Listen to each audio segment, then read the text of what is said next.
The Strange Reunion. My trip to the high school reunion was supposed to be uneventful, just a simple journey through familiar territory, but it turned out to be unsettling. I flew to the nearest airport, rented a car, and set off, with the GPS guiding me through rural roads I hadn't seen in years. The landscape was desolate, with dense forests. I couldn't shake the feeling of isolation. It was as if the whole world had forgotten this place.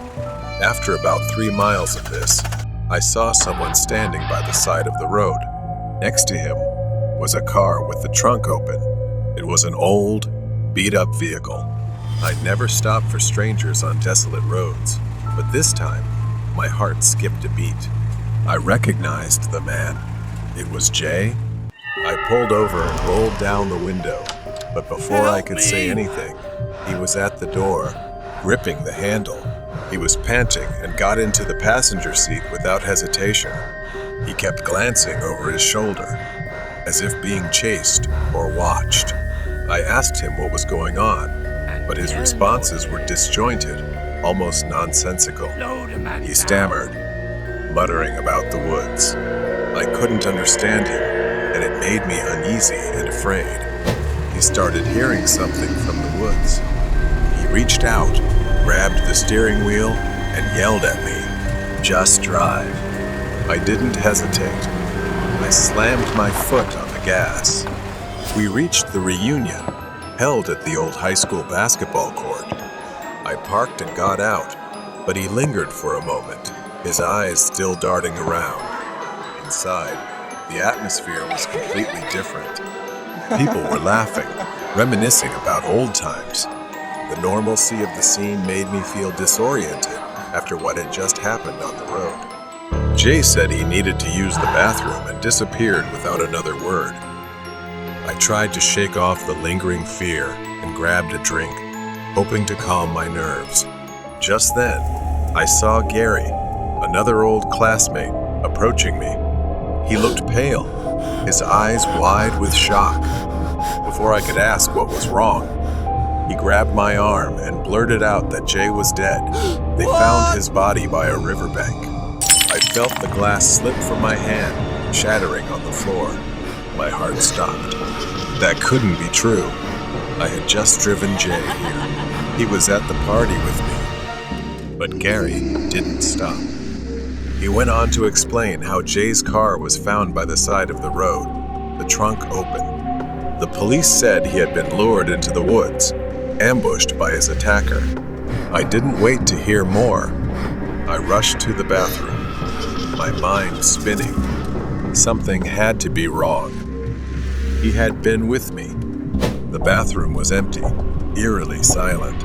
My footsteps echoed on the tiled floor. I called out for Jay, but there was no answer. Then, something caught my attention. In the mirror on the wall beside me, I saw his reflection. I could see his face in the reflection, standing there, grinning at me with a sinister smile. Then it all faded away, like it dissolved into the air.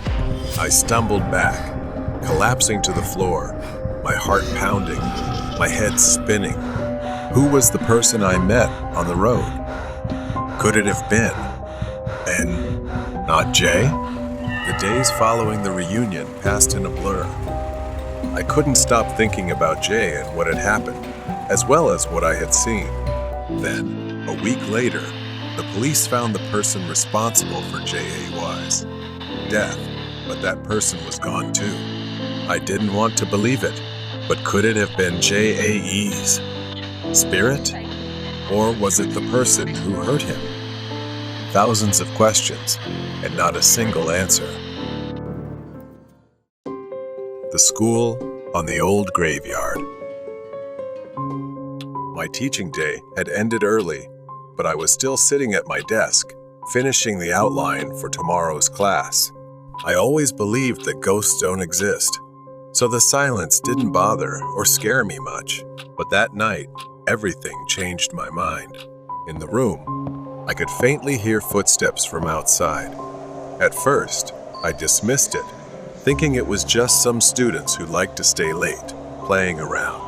I walked to the window to check but saw no one.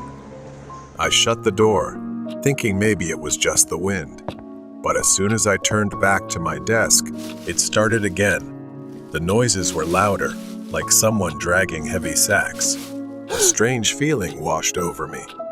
I returned to my desk, determined to ignore the sounds, but they persisted, almost unbearable. And then they suddenly stopped. I looked at the clock. It was almost midnight.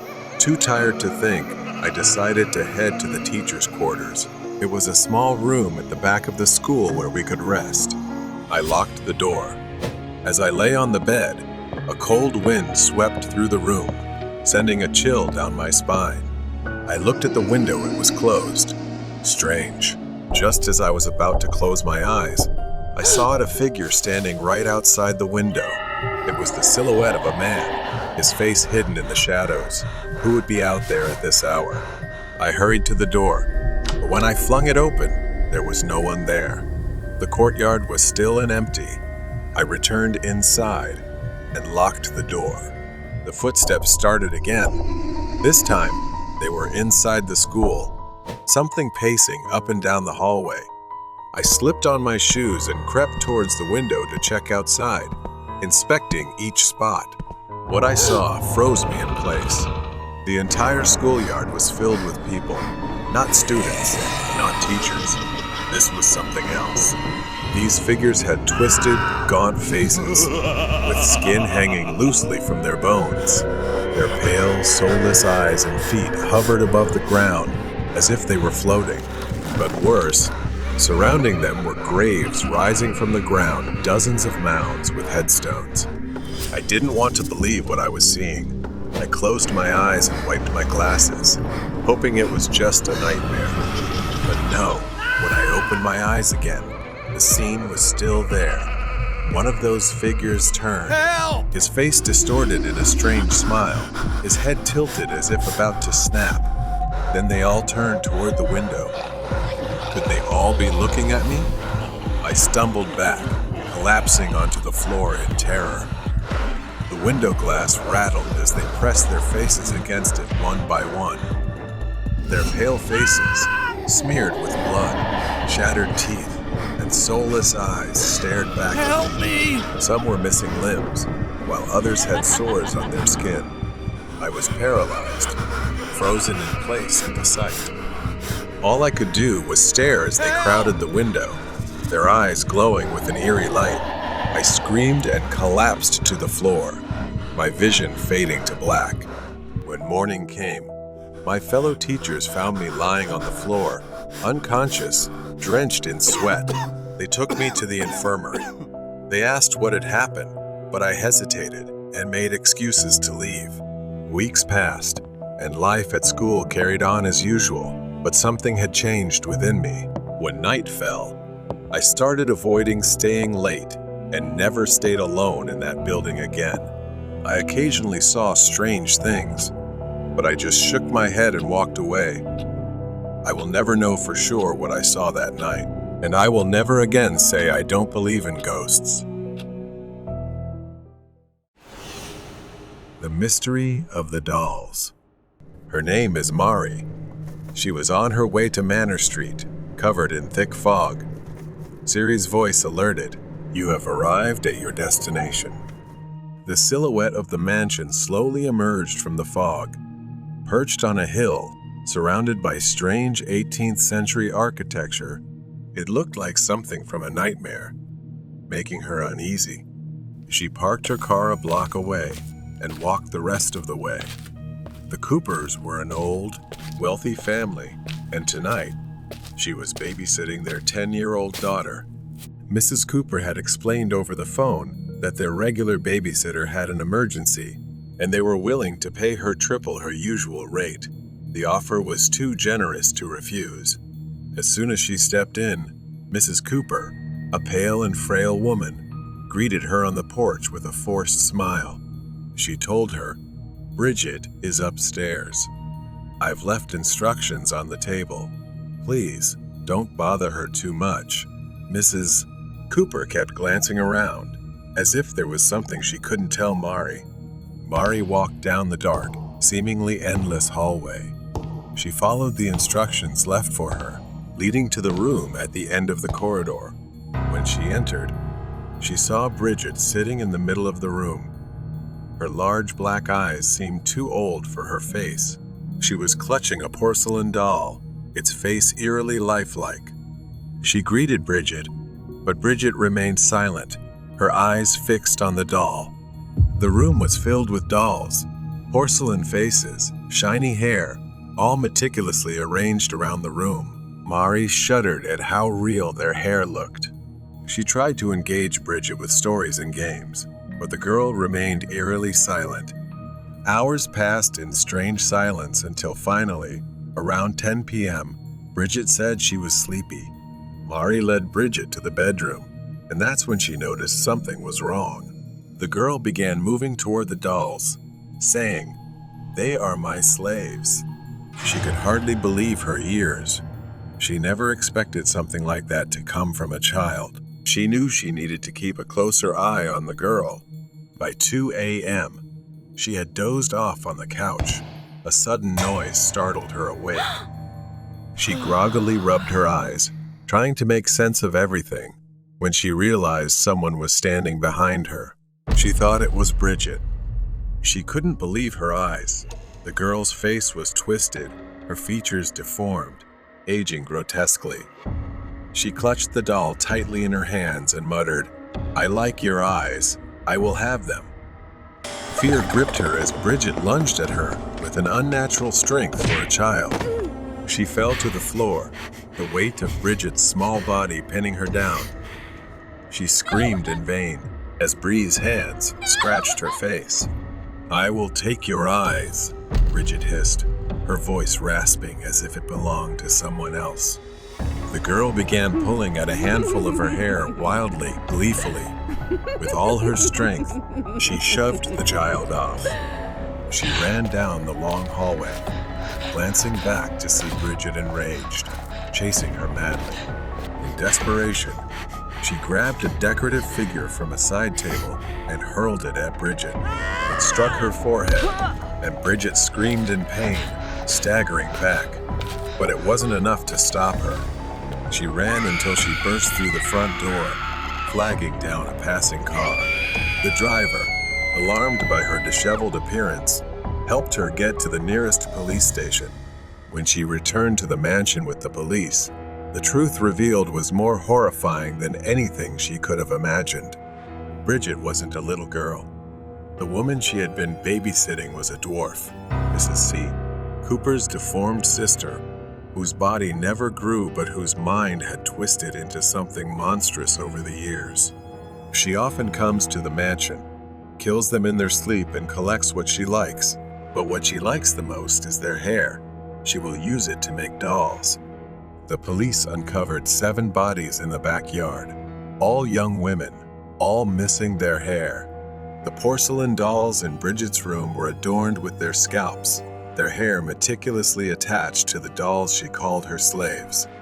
Mrs. Cooper had been covering up her sister's crimes for years, burying the bodies and protecting her in some inexplicable way. The police arrested both women. She now sat in her small apartment, still haunted by the events of that night. She no longer babysat, and just the sight of a doll made her heart race. The memory of Bridget still haunted her dreams. Night shift nightmare. Jen was sitting at the dimly lit reception desk, trying to stay awake. She was checking the computer, reviewing her work, when suddenly, she felt someone lightly tap her on the shoulder. Startled, she turned around but found no one there. Worried, she chuckled, dismissing it as fatigue in her imagination. But a few minutes later, she felt a light but distinct tug at her hair. She froze, her hand slowly moving to the back of her head. The vague sensation of fingers lingered, as if someone was right behind her, almost unseen. She suddenly turned around again, but there was nothing. Then a book on the far end of the desk fell to the ground with a loud thud. As she shifted in her chair, Jen jumped. She focused on the book on the floor, the silence enveloping her. She shook her head to clear it and tried to brush it aside. She walked to the break room to collect herself. As she poured coffee into her cup, the feeling of being watched grew stronger, as if eyes were staring at her from the dark corner of the room. At 3:30 a.m., Jen returned to the lobby, sitting back at her desk, clutching her coffee cup. She checked the security cameras on her computer screen. Suddenly, the doorbell rang. She jumped up, quickly glancing outside through the glass, but only her own reflection stared back. Her hand lingered on the doorknob, uncertain. After a tense few seconds, she unlocked it, cracked it open, and peered outside. The night air was cold and empty. Jen closed the door and returned to her desk. Trying to shake off her fear, Jenna grabbed some cleaning supplies and headed toward the pool area as requested by her manager. Her footsteps echoed as she approached the edge of the pool. Just then, she noticed a faint outline of wet footprints, as if someone had recently walked through. She fearfully brushed past it, ignoring it as if she had never seen it, and continued with her work. She bent down to pick up a few scattered leaves, floating on the surface of the water. At that moment, she felt it, a strange sensation as if a dark shadow was lurking just beneath the surface of the pool. She hurriedly tried to leave, but before she could react, something yanked hard at her ankle, pulling her down into the pool. Jen lost her balance and fell into the cold water, her body soaked. Panicked, she felt as if she were drowning. She began to flail, sputtering water, then staggered out of the pool, trembling and looking around in confusion, not understanding what was happening. Jen struggled against an invisible force, her hands clawing at the pool's edge, but she was held tightly by a weight she couldn't comprehend. Her vision began to fade when she suddenly saw a woman raising a skeletal hand, pointing directly at her, saying something like, "I hate you all," before vanishing. Just as she was about to lose consciousness, Jen summoned her last bit of strength to escape, gasping for air as she surfaced. Hair disheveled and soaked, Jen stammered as she recounted what had happened by the pool to her manager. She tried to explain how real that feeling had been, but her manager merely checked the cameras and remained skeptical. He insisted that perhaps she just slipped. To her, it was different. She knew it was more than just a slip. Back at the reception desk, Jenna sat there exhausted. She felt foolish and paranoid, wondering if her fear was just in her head, fueled by her coworkers' ghost stories. Her gaze scanned the security cameras, but she hesitated, afraid of what she might see. She quickly packed her things, not wanting to spend another minute in the building. Her shift was about to end. Jen walked out suddenly. The doorbell rang softly in the empty lobby. Her eyes glanced toward the hotel. She held her breath as she watched the front door slowly open, revealing darkness inside as if someone was standing there. But she thought it was enough and turned around to leave immediately. As she drove home, Jen realized she would have to return to work the next day. The haunting spirit would be waiting, and the cycle of fear might never end. She needed to confirm this truth. Night shift nightmare. The next day, Jen stood behind the dimly lit reception desk, her hands slightly trembling as she stared at the empty lobby. The memory of the ghostly encounter lingered in her mind, but she pushed it aside, reminding herself that she needed this job. Jen reluctantly walked towards the pool area. The flickering lights cast strange shadows, making the room feel even more frightening. She glanced at the water, fearing the woman would reappear. But the pool remained still, the surface undisturbed. Jen took a deep breath, regaining her composure for the cleaning task ahead. As she began cleaning the pool, Jen's eyes scanned the area. She didn't see the ghost. Instead, her gaze fell upon a room she had almost never noticed before, peeking out from behind a dusty curtain. She stepped inside, her eyes landing on a pile of old papers stored in the corner. Curiosity sparked. She approached and began sifting through the dust-covered documents. Among them, an old article caught her eye. The headline read, "Mysterious Murder at the Hotel, Night Staff Member Missing." The article recounted an incident nearly a year prior, where a woman was brutally murdered by one of the hotel's night staff during a blackout. The next morning, the disfigured body of the woman was found with a flower pinned to her dress, but there was no sign of the staff member responsible for the crime. Jenna's mind raced as she processed this information, piecing together the fragments of a tragic story. Determined to shake off her fear, Jen continued her work. But as she bent down to pick up leaves, she felt someone behind her. She hesitated, fear enveloping her. Standing upright, she glanced around the empty pool area, but saw nothing. Jen continued to finish her cleaning, but once again, she caught sight of a dark shadow on the water. She turned around, but it was too late. The ghost was right behind her. An eerie smile stretched across her distorted face. Jen staggered back, the ghost's laughter echoing in her ears as she was drawn into the pool. The world around her felt like an endless abyss. Jen panicked as she emerged from the water, gasping for air. It stood at the edge of the pool, looking at her with a delighted and smug expression. Soaked and gasping, Jen burst through the door. She headed toward the reception desk, ready to leave the nightmare behind. But as she reached for her bag, she hesitated. She recalled the wronged woman she had seen in the article had also gone missing right there. Could it be her? What if that woman needed her help? The thought lingered, gnawing at her conscience. After much inner turmoil, she decided to return. Upon reaching the pool again, Jen looked around and saw the woman standing at the edge.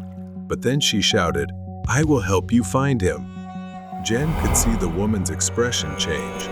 She slowly reached out, brushing her icy fingers across Jen's forehead. Images flooded Jen's mind. Flashes of the night of the murder, the struggle, the fear in the woman's eyes. And finally, the face of the night staff, a dim shadow emerging. She returned to the reception desk. Using the hotel's security system, Jen searched for anything unusual, scanning the old footage from that fateful night, but most of it had been nearly erased. However, he missed one scene, him entering through the back door, with small dirt clumps still scattered on the ground. It led to the large abandoned area behind the building. The next day, Jen began searching for hidden evidence. Following the woman's memories, she rummaged through the abandoned land behind the hotel. Jen continued to dig. She discovered broken branches and leftover, but nothing resembling the evidence she sought. She felt like giving up. On the second night, Jen dreamed of the ghost, her distorted face contorted in pain. She was determined to return. After nearly 2 exhausting days, just as despair threatened to consume her, Jen's shovel struck something. She dug deeper, discovering an old box. When she opened it, she found the murder weapon, a knife, and a USB that he had hidden away, intending to destroy it. He seemed to have toyed with the law, disregarding it. Jen hurried to the police station. She presented the evidence she had found. With the evidence in hand, he was identified.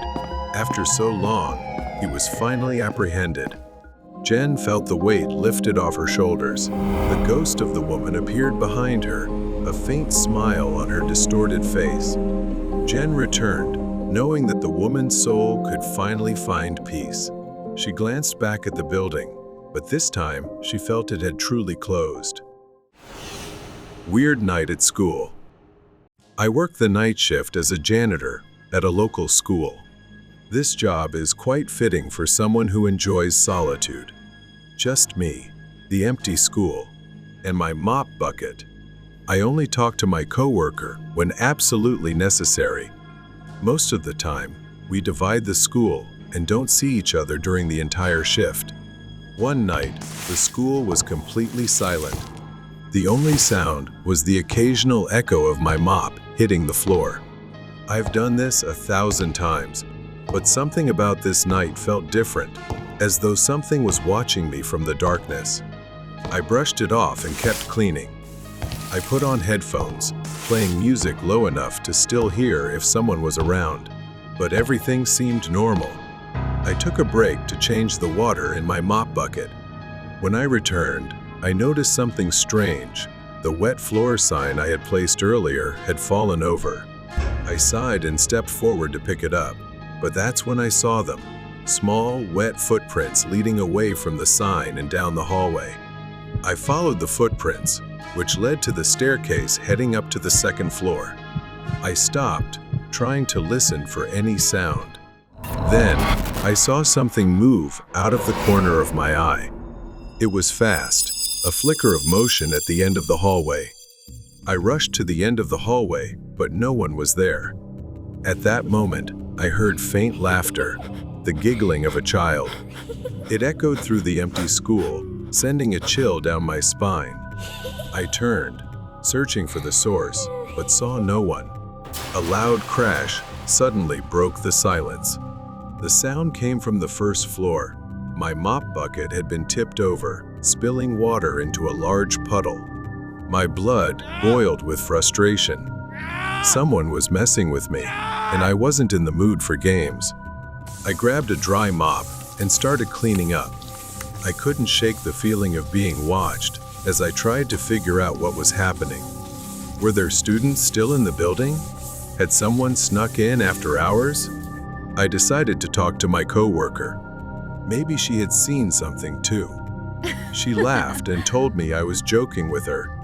She looked at me, completely puzzled, shaking her head. I've been here the whole time. I couldn't make sense of it. I left her workspace and went back to finish my shift. Another hour passed. I was trying to make up for lost time when, without warning, the entire school went dark. For a moment, I was surrounded by darkness. Then the emergency lights flickered on, bathing everything in a dim red glow. It felt like the entire building had turned into a horror movie set. I knew where the electrical room was, so I decided to head there. But before I could reach it, I heard a scream, my coworker's scream, echoing through the school, filled with terror. I ran toward the electrical room, fear welling up inside me. When I reached the door, I noticed it was slightly ajar. When I pushed the door open, I expected to see my coworker inside. Instead, there was a figure standing in the dark. I couldn't tell who it was, but something about it felt off. The figure moved closer. Before I could pull out my phone, it lunged forward and slammed the door shut in my face. Panicked, the first ran away. I needed to find my coworker. When I reached her area, her mop bucket was lying in the middle of the hallway, but she was nowhere to be found. I called out her name, but there was no response. The only sound was faint laughter, echoing again through the empty hallway. The whispers made me freeze. I turned quickly, gripping the mop handle tightly, ready to defend myself. I moved slowly and cautiously. Something was happening here, something I couldn't explain. I headed up to the second floor, where I had heard the laughter earlier. When I reached the hallway, I noticed something strange. The wet footprints, the same ones I had seen earlier, had returned. I stared at the small, damp prints, which seemed to be heading toward me. I ducked into the nearest classroom, slamming the door shut behind me. I leaned against it, trying to catch my breath, my hands trembling. That's when I saw the blackboard. Scrawled in large, jagged letters were the words, "Hello." Had someone come in here? But I hadn't heard anyone enter. Suddenly, I heard the door rattling. Something was trying to get in. The handle twisted violently, shaking as though someone, or something, was pounding on it. I backed away, gripping the mop handle like a lifeline. The pounding on the door stopped. I slowly crept toward it and pressed my ear against it. But there was nothing. I reached for the doorknob, turning it as gently as possible. I cracked the door open slightly and peered into the hallway. I cautiously stepped out, scanning for any signs of movement. I had to find my coworker. I couldn't stay in this school alone any longer. As I walked down, from where I stood, I saw a shadow at the bottom of the stairs. It didn't move, just stood there, a dark figure faintly visible in the red light. As I got closer, I saw a young boy, maybe 13 or 14, standing with his back to me, wearing a tattered school uniform. I reached out, hesitating for a moment before speaking. "Hey, are you okay?" The child didn't respond. I took another step forward, my hand trembling as I reached out to touch his shoulder. Then the child turned around, a horrifying mask, pale and soulless eyes, blood dripping from his nose, and a wide, toothy grin aimed at me. The child let out a blood-curdling scream that echoed through the stairwell, a shrill, piercing sound that felt like it was ripping through my skull. I staggered backward, dropping the mop. I ran as fast as I could down the hallway. I didn't care where I was going. I just needed to get out. The hallway seemed endlessly long in a horrifying way. I burst through the door into the gym. The gym was pitch black. I backed away from the door, my body trembling with fear. The footsteps stopped. The door remained shut. For a brief moment, I thought I was safe. But then, from the far corner of the gym, I heard it, a basketball bouncing. There, in the far corner, the child still stood, his face twisted into that eerie grin, holding a basketball and bouncing it slowly. Then the boy whispered, "Hello," his voice echoing through the empty gym. I stepped back, my legs trembling. The child took a step forward, then another. Each step was slow, deliberate, as though he was savoring the fear he was causing. I didn't think anymore. I bolted outside, running as fast as I could toward the parking lot. My legs felt like they would give out at any moment, but I kept running. I didn't stop until I reached my car. My hands shook as I fumbled with the keys, finally unlocking the door and jumping inside. As I started the engine, I looked back at the school. In one of the second-floor windows, I saw the child standing there, staring down at me with that twisted smile. I hit the gas and sped out of the parking lot. The image of that child burned into my mind. I didn't return to the school the next night. I never went back there again. The shadow of the truth of school. Everything began when rumors spread across the school about a series of students mysteriously disappearing. The administration remained silent, with no official statements, but whispers filled the hallways. Lena was a quiet, diligent student who often immersed herself in schoolwork. She loved solving puzzles, seeking answers to difficult questions, and spending hours reading books. Some people said the students had run away. Others believed something darker was happening.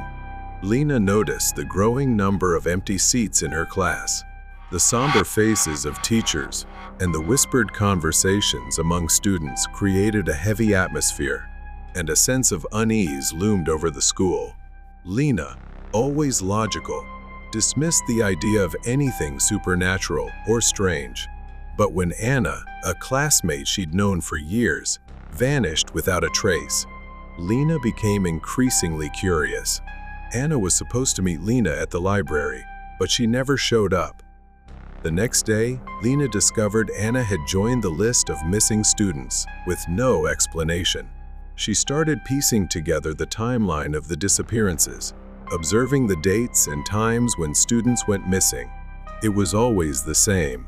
They disappeared after a specific time, during the late hours of night school, after extracurricular activities had ended. Lena's curiosity led her to the school library, where she found old newspapers describing similar cases from years ago. She discovered an old yearbook featuring photos of students who had been part of a club years ago. Strangely, many of those photos were now listed as missing in old newspaper articles.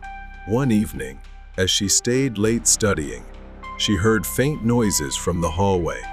Curious, she peeked outside and saw a woman with long blonde hair running past.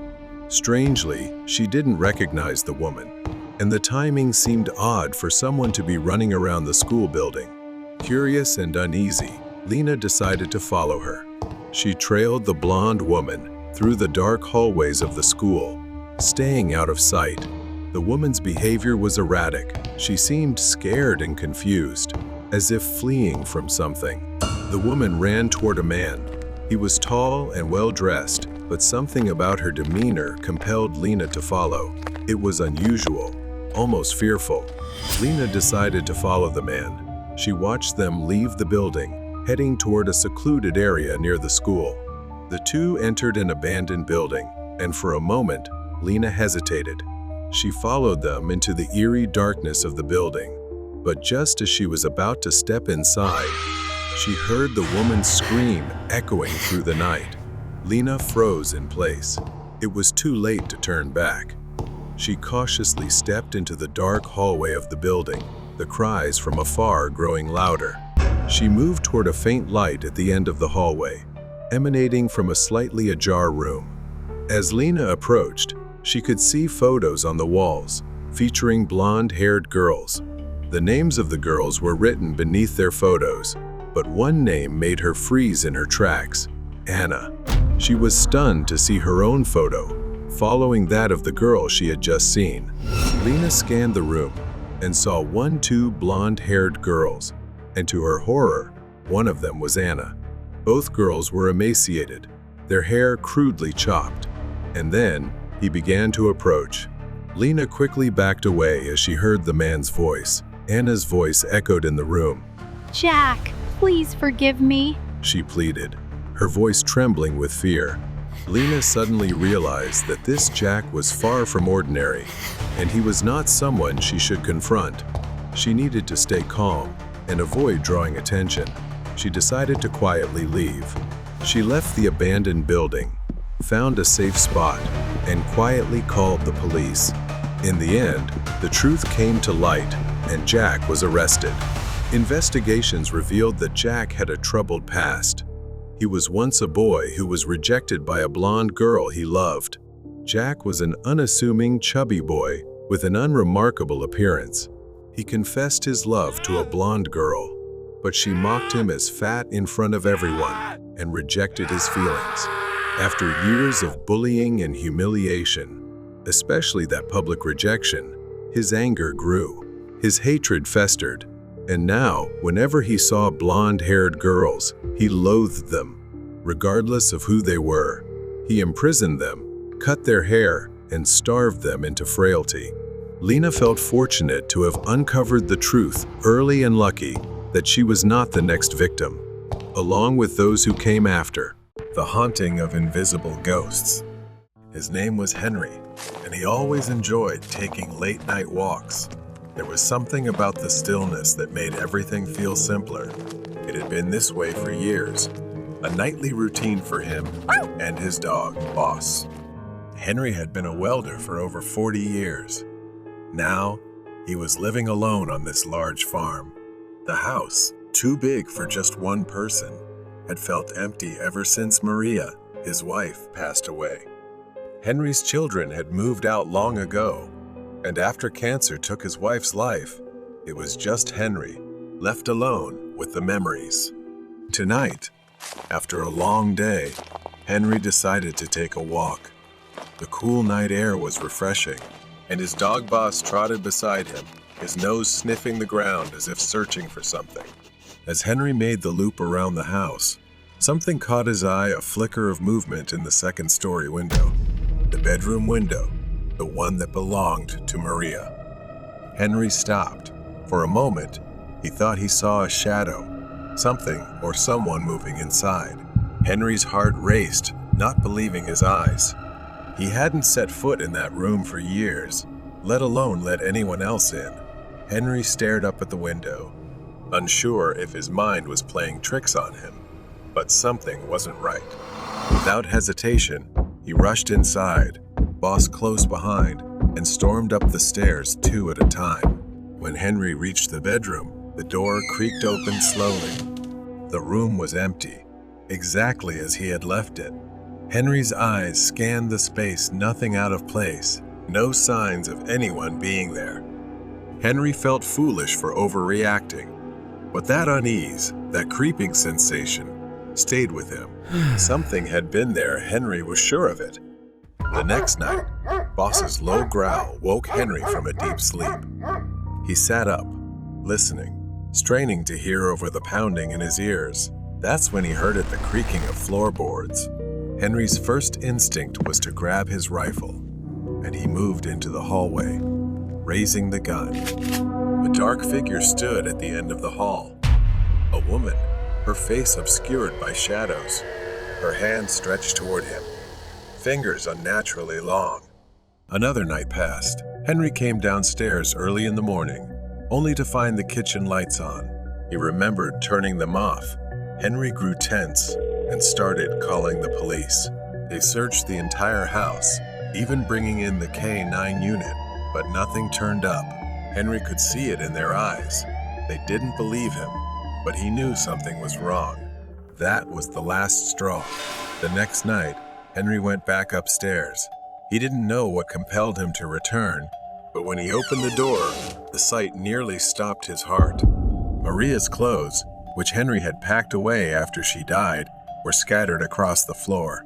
It was as if someone had pulled them out. Panic rose in his throat. Henry staggered back, and that's when he saw her. A figure stood in the doorway. A woman, but it wasn't Maria. Henry couldn't make out her face, but she was shorter, thinner, someone he didn't recognize, and her presence filled him with dread. Before he could react, she ran, disappearing down the stairs and into the night. Henry chased her to the front yard, but she was gone by the time he made it outside. Bosley and Henry searched the property, but there was no trace of her. Henry didn't sleep that night. In fact, he hadn't slept in days. Every creak of the floor, every gust of wind outside it all felt like her, lurking, waiting to return. Henry kept his rifle close, afraid he might actually have to use it.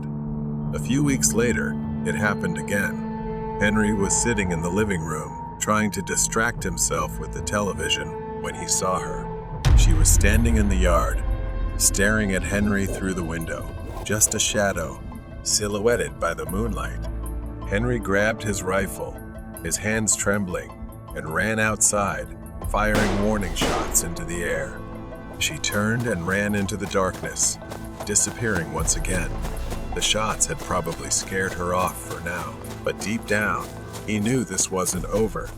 The next day, after Henry had been out for errands and returned home late, he didn't see Boss greet him. He searched every corner of the house, but everything felt empty. But Henry still had one last room to check, Maria's room. He stumbled into the bedroom, the door creaking open. Maria's clothes were no longer scattered across the floor. They were neatly hung. But what Henry dreaded had come to pass. The woman was still there, sitting on the bed, staring at him. Her eyes gleamed, and she smiled a cold, twisted smile. She whispered that she had been waiting for him. Henry froze, shocked. He couldn't believe what he was hearing. That voice, it was Maria's. But something was wrong. It was cold, hollow. Before Henry could react, her face shifted from an indistinct blur to something grotesque, her skin melting into a monstrous form. The skin peeled away, revealing rotting flesh underneath. Her eyes sank into her skull, her mouth gaping in a horrifying grimace. Henry screamed and raised his rifle, but it was too late. She lunged at him, and as darkness engulfed him, her fingers seemed to scratch and penetrate his chest. The haunting of invisible ghosts. Henry slowly woke up with a strange feeling, something rough rubbing against his face. It took a moment for Henry to open his eyes and realize it was Boss licking his face. Henry remembered the last time he couldn't find his dog, but after everything that happened, seeing Boss made him feel more at ease. Henry groaned, his whole body aching as he struggled to sit up. Everything felt too stiff, the joints rigid, and the muscles dull with pain, as if she had actually lunged at him, clawing and piercing into his flesh. Boss whimpered softly, his gaze fixed on the bedroom door. Henry glanced over and saw nothing unusual, but he couldn't shake the unsettling feeling that something strange was inside his own home. Days passed in a vague exhaustion. Every night, it was the same. Boss sat in front of the bedroom door, staring, ears pricked up as if waiting for something. Then, like clockwork, at that exact hour, he would start barking, the sound echoing throughout the house, jolting Henry from his restless sleep. He would get up, gun in hand, and search the house, but he never found anything. The house remained silent, the darkness unchanged. He tried to convince himself that it was just Boss being protective, or perhaps reacting to something normal outside. One night, the barking started again, more intense than ever. He jumped up, hurried down the stairs, gun at the ready, and froze at the sight before him. There, near the living room window, Mari was standing. Her face was gentle, hair flowing in the wind. Henry was paralyzed, an uncontrollable feeling swelling within him. Henry hadn't seen her in years. For the first time in months, he felt a sense of comfort. Boss fell silent, his barking turning into a faint whimper, as if something wasn't quite right ahead. He slowly approached the window, but then something changed. Henry stepped back as Mari's gentle form began to fade, her features distorting, as if cracking horribly, her joints twisting grotesquely, unnaturally. Her eyes seemed to darken, sinking into her face. Her mouth stretched into a wide grin, revealing sharp teeth, with black slime oozing through the cracks in her face. He suddenly realized she had come, perhaps deceiving him and appearing in the form of Mari's spirit. He knew that couldn't be his wife. The figure by the window vanished, dissolving into the darkness like smoke. Henry rushed outside, desperately searching for her, or it, whatever he had just seen. He circled the house, calling for Mari, as if somehow she might still be there, but there was no one. As Henry turned the corner of the barn, he suddenly felt an icy chill. The world around him seemed to shift. The night grew unnaturally dark. It felt like the darkness was swallowing the farm. He heard a whisper, soft and mocking. Henry. It was her voice, but distorted and broken, drawing him toward the barn. Henry pushed open the barn door, and there she was again, Mari standing motionless.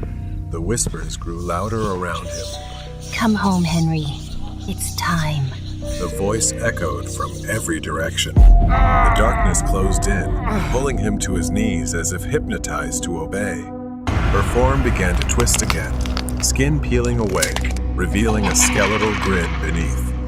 The barn door slammed shut behind Henry with a piercing noise, swallowing the faint light of the moon. The air filled with voices chanting Henry's name, full of malice. He stumbled back, desperate to escape, but the ground beneath him gave way, sending him plunging into a deep, cold pit. He landed hard on a damp surface. Henry reeled from the overwhelming stench of decay, and as he looked around, rotting corpses, with sunken eyes, stared back at him. He tried to climb out, but the walls of the pit were slick. The bodies began to move, their skeletal hands reaching out, grabbing Henry's legs, pulling him down. A grotesque figure emerged from the darkness above. It was her again, a monstrous version of Mari. Limbs elongated, her smile impossibly wide, filled with jagged, blackened teeth. Henry, it's time to join us, she said. Then suddenly, Henry found himself in Mari's old room. The figure leaned closer, its icy breath brushing against his skin. You can't escape, Henry. He felt an unnatural pressure tightening around his neck, and he couldn't move. As his vision darkened, it was slowly taking control of him. The first light of dawn crept over the farm, The house lay still and cold, its windows dark and empty. Boss lingered on the porch, his mournful howl echoing across the silent fields. No one knew what really happened. Henry was gone, or perhaps he was still there, but no longer himself. Troublemaker on the road. Last year, Len went to visit her parents for Christmas. Snow had been falling since October, so her father had helped her switch to winter tires more than a month earlier. This made Len think she didn't need to worry too much about road conditions. Len's family had a wonderful Christmas together, but she had plans to go on a trip with a friend the following day. Their flight was scheduled for that afternoon, so she left early in the morning while it was still dark to give herself enough time to prepare for the trip and reach the airport. Unfortunately, Len hadn't paid enough attention to the snowfall the previous night. She realized that winter tires alone might not be enough, but she was determined to get home. On a dark, desolate road about 20 miles out, Len was driving cautiously, and everything seemed fine until she hit a patch of black ice. Len's car spun in one direction, and then the other, completely out of control, before coming to an abrupt stop and crashing into a snowbank. Len sighed with relief, knowing she wasn't going fast enough to cause any damage to the car. However, her car was now stuck, with the wheels spinning uselessly in the thick snow. Alone in the dark, she tried to free herself by stepping out and using a flashlight and a small gardening shovel. She had stored in the trunk to dig and place mats under the tires. Her hands went numb from the cold. Suddenly, headlights appeared in the distance, and a large SUV pulled up next to Len. When they stopped next to Len, she noticed they had tire chains, the kind that could get you out of any tricky situation within minutes, especially on harsh snowy days like this. A scruffy, middle-aged man stepped out and offered to help. Len, wanting to get out of the situation, initially tried to decline, but the man insisted, dismissing her efforts as futile. He seemed aggressive and began glaring at her condescendingly, belittling Len for trying to handle things herself, saying she was too small and too weak to deal with anything on her own, and that she wasn't any good to anyone.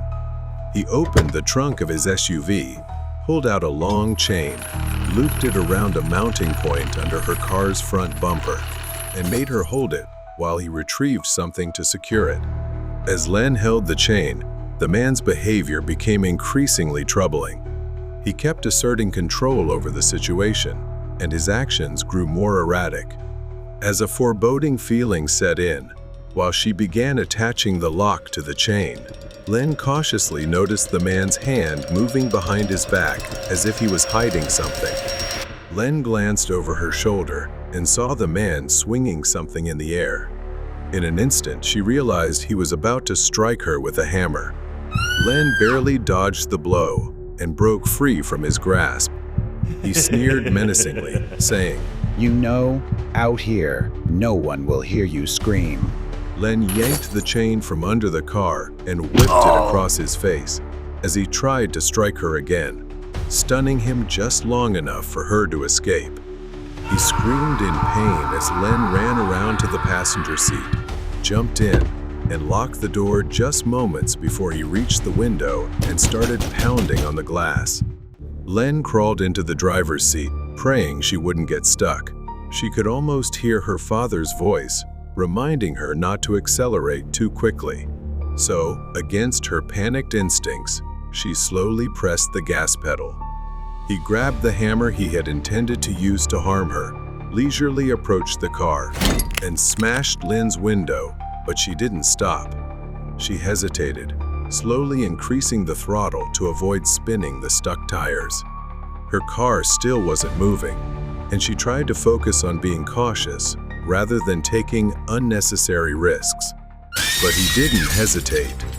Losing control and growing angrier with each swing, his blows became stronger, and eventually, the glass shattered.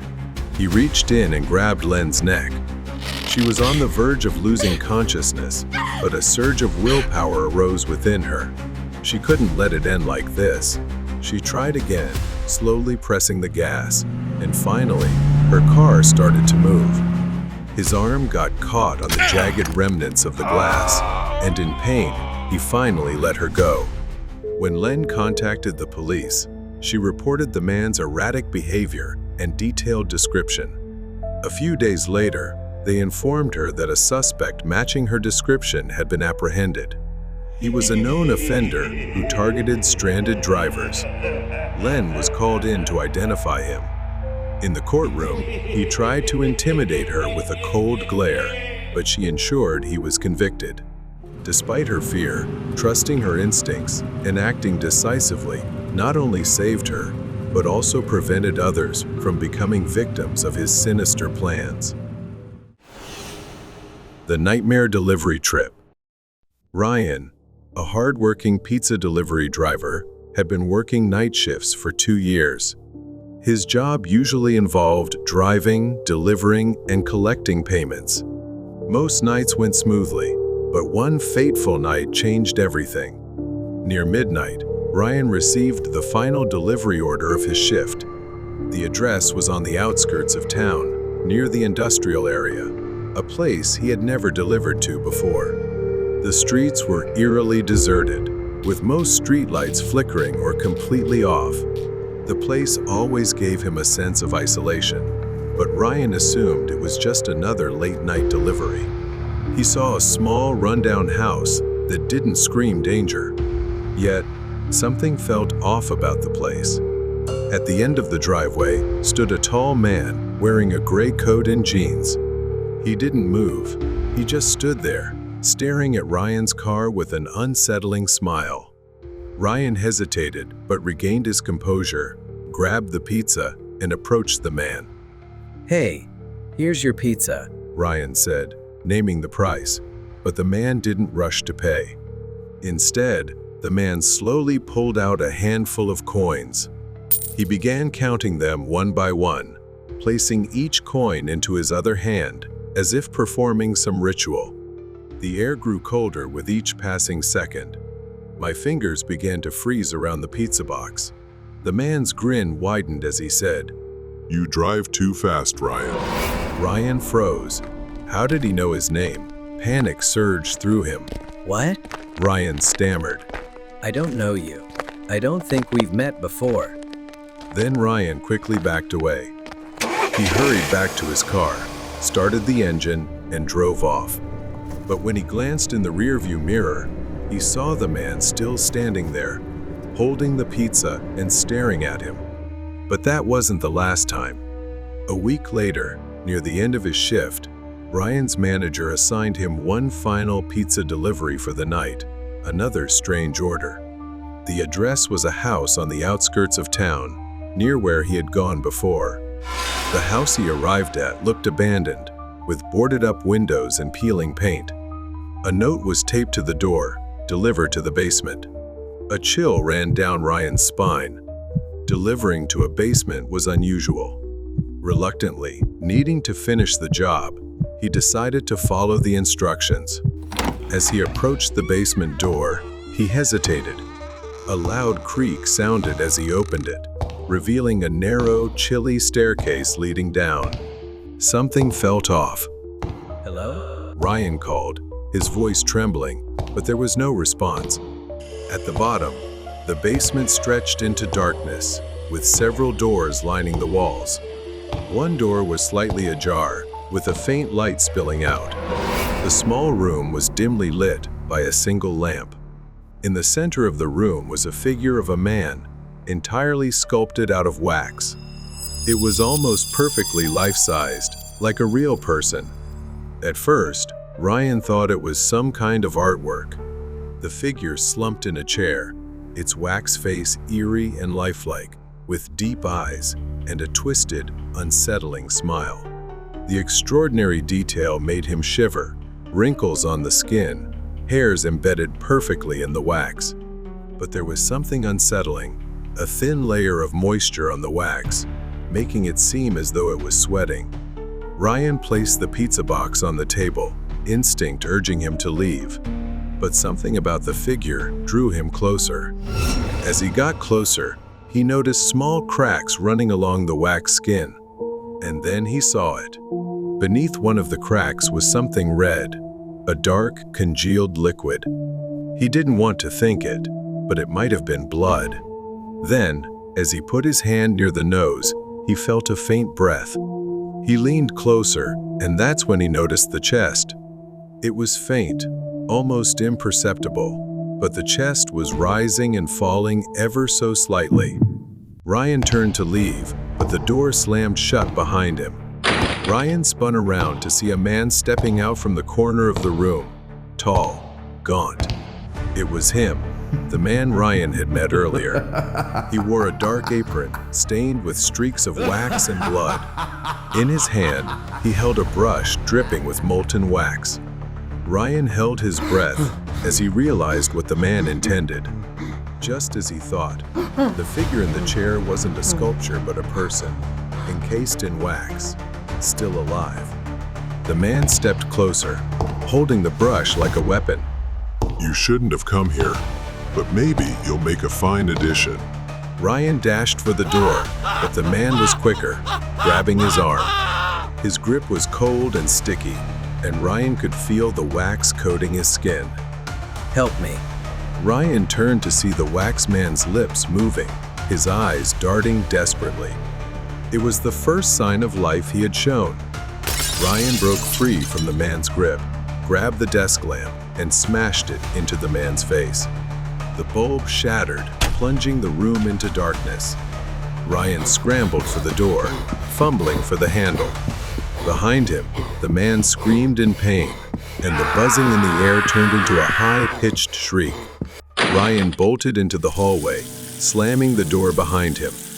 When he finally made it home, he scrubbed at his skin, desperate to remove the faint traces of wax clinging to his arms. But no matter how hard he scrubbed, he couldn't shake the feeling it was still there. Ryan quit his job the next day and reported the incident to the police. He tried to forget what he had seen, but every night he was haunted by the image of the wax man's eyes. Secrets hidden in the basement. Leo, a college student desperate to find a job during his winter break, stumbled upon a strange ad on Craigslist. The ad lacked details, but the salary was too good to pass up for a simple housekeeping job at the home of an elderly woman named Mrs. Donovan. At the end of the ad, there was a phone number. An elderly woman answered the call and gave him an address to visit the next day. The next day, Leo arrived at Mrs. Donovan's house, a peculiar old wooden house surrounded by a vast garden of towering red roses. Their charcoal black stems stood out against the vibrant petals. Mrs. Donovan warmly welcomed him, an elderly woman with sharp gray eyes and an air of mystery. She gave him a tour of the large house, filled with books on botany and strange plants. Her library was vast, and there was something about those books that made him feel uneasy. Then she led Leo out to the garden, full of strange plants, especially the roses he had noticed earlier. She began praising the roses as the work of her life and gave him detailed instructions on how to care for the garden. Inside, she offered Leo a cup of coffee and instructed him on some tasks around the house while she was out. She said, "Everything must be cared for as it is when I leave. Just tend to the plants. One rule, don't go into the basement." At first, Leo found her expression a bit odd, though nothing seemed out of the ordinary. Many people have restrictions on certain rooms in their homes. His curiosity was piqued, but soon set aside. After Mrs. Donovan left, he spent the next few hours tending to the plants, ensuring each was watered and cared for properly. Leo took a deep breath and noticed something odd. The scent of the flowers was overpowering, almost metallic. Moreover, the rose petals were much thicker than a typical rose. Just then, a bee buzzed past Leo's head. startling him as he grabbed a rose. The red petals crumbled in his hand, but something was strange. His hand felt slick and sticky. Leo opened his palm. A thick red liquid oozed from the broken petals, staining his hand. It was unlike any flower Leo had ever seen. It looked like blood. Shuddering, Leo rushed back inside to wash his hands. Suddenly, he heard an echoing noise from the basement. It grew louder, like a cry for help. Despite Mrs. Donovan's strict instructions, curiosity and concern drove Leo to the basement door. He descended the stairs, the faint light from his phone illuminating a metal door hidden at the end of the hallway. A faint whimper sent chills down his spine. Something was terribly wrong behind that door. With trembling hands, he pushed the door open, revealing a dimly lit room. Iron cages lined the walls. From one of them, he heard a faint plea for help. Help me. Then he saw her, a young woman curled up in the corner of a cage, her pale face covered in scratches, her body showing signs of severe malnutrition. Leo was shocked and horrified. The woman explained that Mrs. Donovan had kept her imprisoned and fed her body to her monstrous plants. Just as he began planning her rescue, he heard the front door open. Mrs. Donovan had returned unexpectedly. As she entered, dragging a large suitcase behind her, Leo tried to remain calm, pretending everything was normal. She squinted, tilting her head as she studied him. You look pale. Are you okay? Mrs. Donovan's smile vanished. Her gaze shifted toward the basement door, then back to Leo. You went somewhere you shouldn't have, didn't you? Mrs. Donovan suddenly grabbed a pruning knife from her suitcase and slashed at Leo. He dodged, the blade striking wood and splintering it. Leo shoved a chair forward, knocking her off balance, then sprinted toward the basement, slamming the door behind him and locking it with a rusty latch. Leo reached for his phone but realized it was missing. Panic surged within him. Then he remembered the landline phone in the kitchen. He needed to get there without being caught by Mrs. Donovan. Leo spotted a broom and an old coat in the corner of the basement.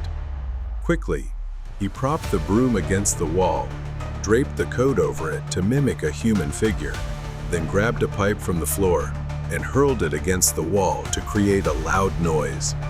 The distraction worked. As she stormed through the door, it gave Leo just enough time to slip into the kitchen. He dashed to the phone, grabbed the landline, and dialed 911 with trembling hands. She realized and quickly returned. Leo grabbed a pan from the counter and struck her arm, causing the knife to drop to the floor. Help! She's trying to kill me. Leo screamed into the phone, his voice desperate. Leo dodged, grabbed a bottle of fertilizer from the counter, and hurled it into her face. The powder temporarily blinded her, giving Leo a chance to grab the knife and point it at her. Her wild grin sent shivers down his spine. The front door burst open, and police stormed in. Mrs. Donovan lunged desperately at Leo, but the officers tackled her to the ground and restrained her. Shortly after, her garden was destroyed and burned to ashes by authorities. They uncovered the horrifying truth about Mrs. Donovan's experiments with carnivorous plants that thrived on blood and human flesh. The truth about her dark experiments was revealed. She was sent to a mental institution where she would spend the rest of her life. This nightmare was something Leo would never forget. Behind the neighbor's door. It was December, and the neighborhood had started decorating for the holidays. I knew all my neighbors, and they were all very friendly. The neighbors lit up the streets with their festive displays. Paul, our neighbor to the right, was no different. He had put up his lights early, which I found unusual for a single man in his 40s. He seemed kind enough, though a bit lonely. I didn't see him often. He came and went for work, but I always greeted him when we crossed paths. Recently, though, I hadn't seen him at all. His car hadn't moved from the driveway in days. One night, I noticed Paul's house across the street. His Christmas lights were flickering wildly, not the usual twinkling effect. It was erratic, more like a wiring glitch. The flickering lights gave the house an unsettling feeling. At first, I brushed it off, thinking it was just some electrical issue, nothing to worry about. The next morning, I went to work.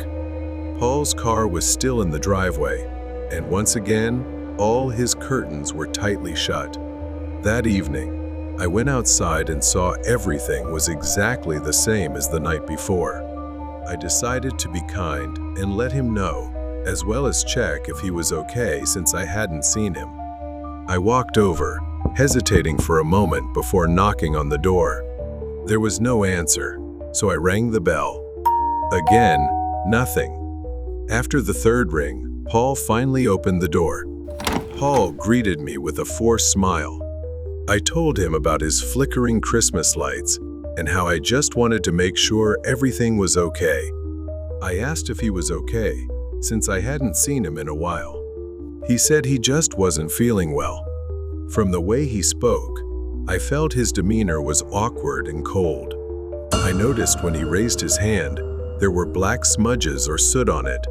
I glanced down briefly, and he immediately pulled his hand back behind him. Then I heard something from inside the house. At first, I thought I was imagining it, but it sounded like a child's voice. Paul didn't have any kids. I was about to ask if he heard it too, but I decided against it.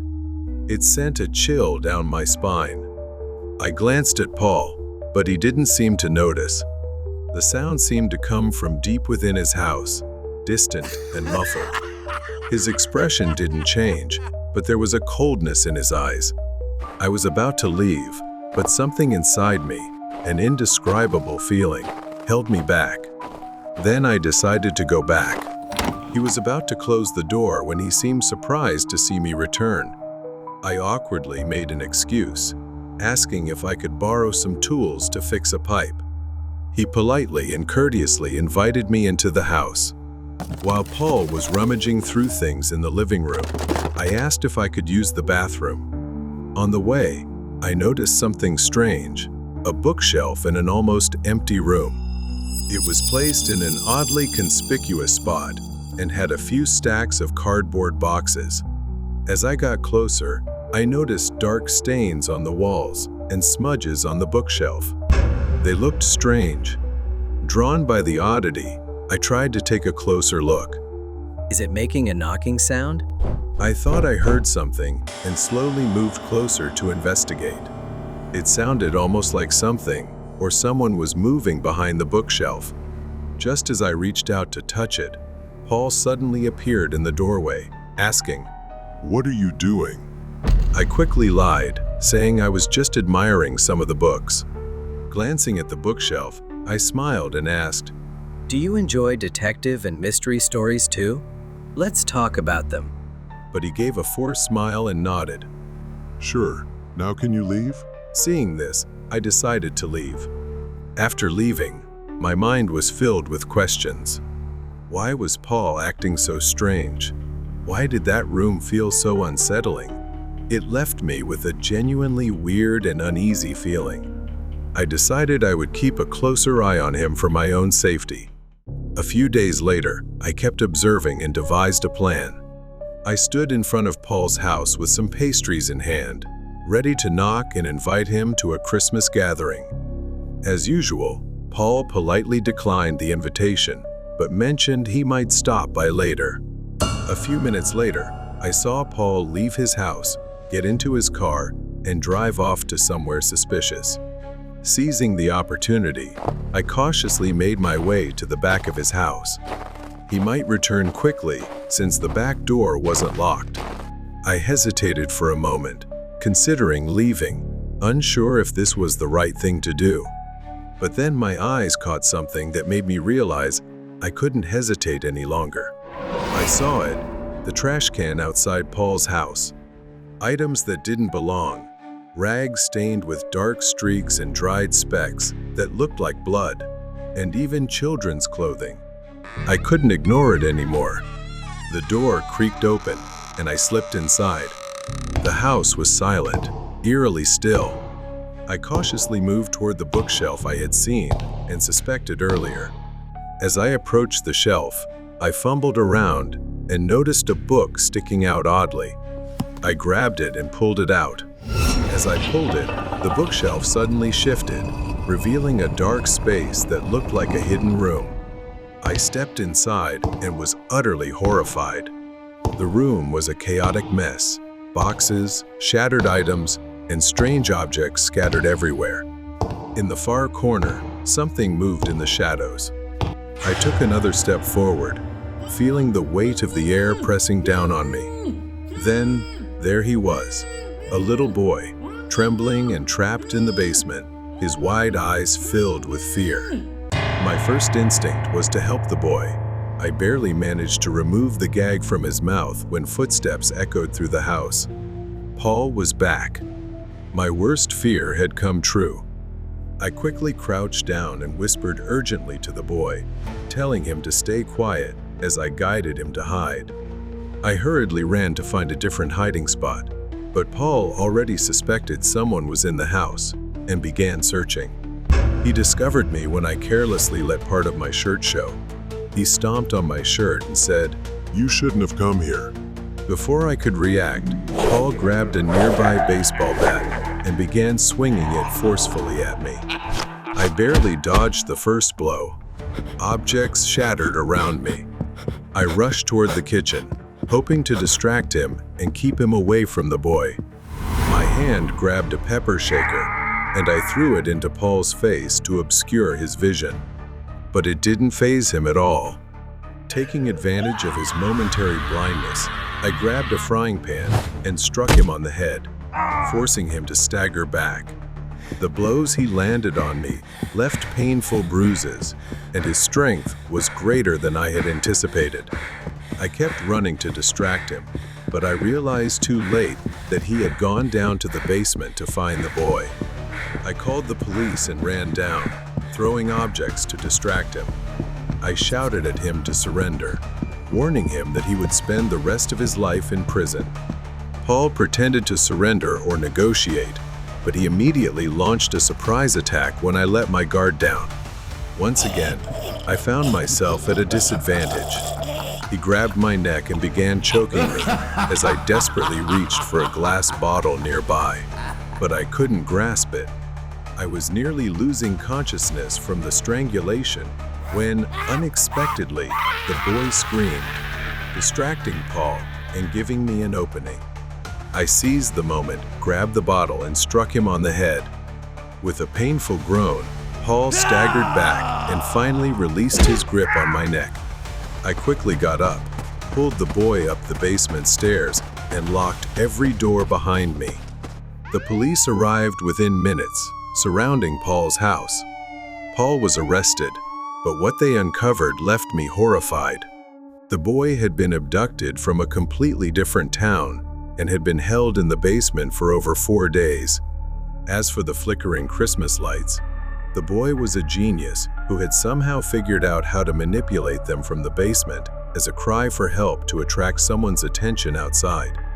The nightmare was finally over. I was relieved that the boy was reunited with his family. I hoped he would go on to live a normal life and overcome this ordeal. Mystery buried under the snow. Rian had never truly clicked with Tyler, but they were still friends. Their relationship had always been complicated, marked by their differences in personality. Tyler was a complex, reserved guy with hidden corners of his life he never let anyone see. On the other hand, his mother, Diane, was the opposite, controlling, invasive, and suffocating. She seemed like a constant weight on his shoulders, though Tyler never outright said so. Their mother-son relationship might seem normal at first, but something about it never truly felt right. Diane constantly monitored Tyler with endless calls, texts, and surprise visits. He He was never truly at ease during outings with friends, always explaining that he couldn't stay long because his mother would worry. When Tyler finally moved out, Rian thought things would change for him. Diane paid his rent, of course, so she couldn't entirely let go, but Tyler initially seemed more at ease. But that didn't last. He started avoiding people, skipping gatherings, and dodging calls. Rian thought Tyler was just adjusting to his new life, but one day, Rian ran into him. Tyler, looking exhausted, waved him over and asked for help fixing a leaking faucet. When Rian entered Tyler's apartment, everything seemed normal at first. However, there was an unsettling heaviness in the air. He noticed the backyard through the kitchen window was unusually dark. At first, Rian thought it was someone in the yard, but upon closer inspection, he realized it was a massive snowman. Rian frowned, jokingly pointing at it. Who makes a snowman that big? Tyler didn't reply, merely gesturing for him to focus on the faucet. Rian stepped into the kitchen, scanning the area for the faucet. As he approached the sink, something caught his attention. Tiny blood-red spots on the floor near the sink, scattered unevenly.